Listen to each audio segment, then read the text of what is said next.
अतिथि रूपे उपस्थित अच्छा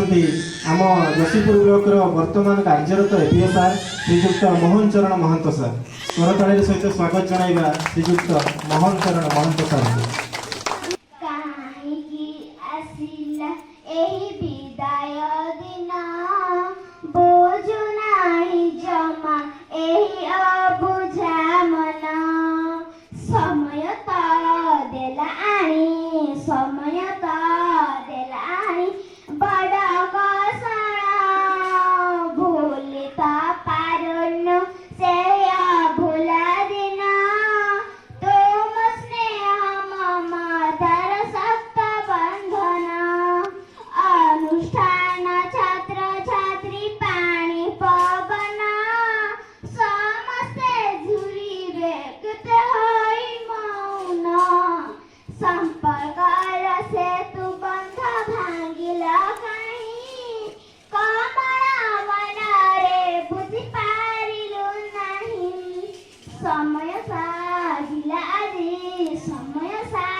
Boleh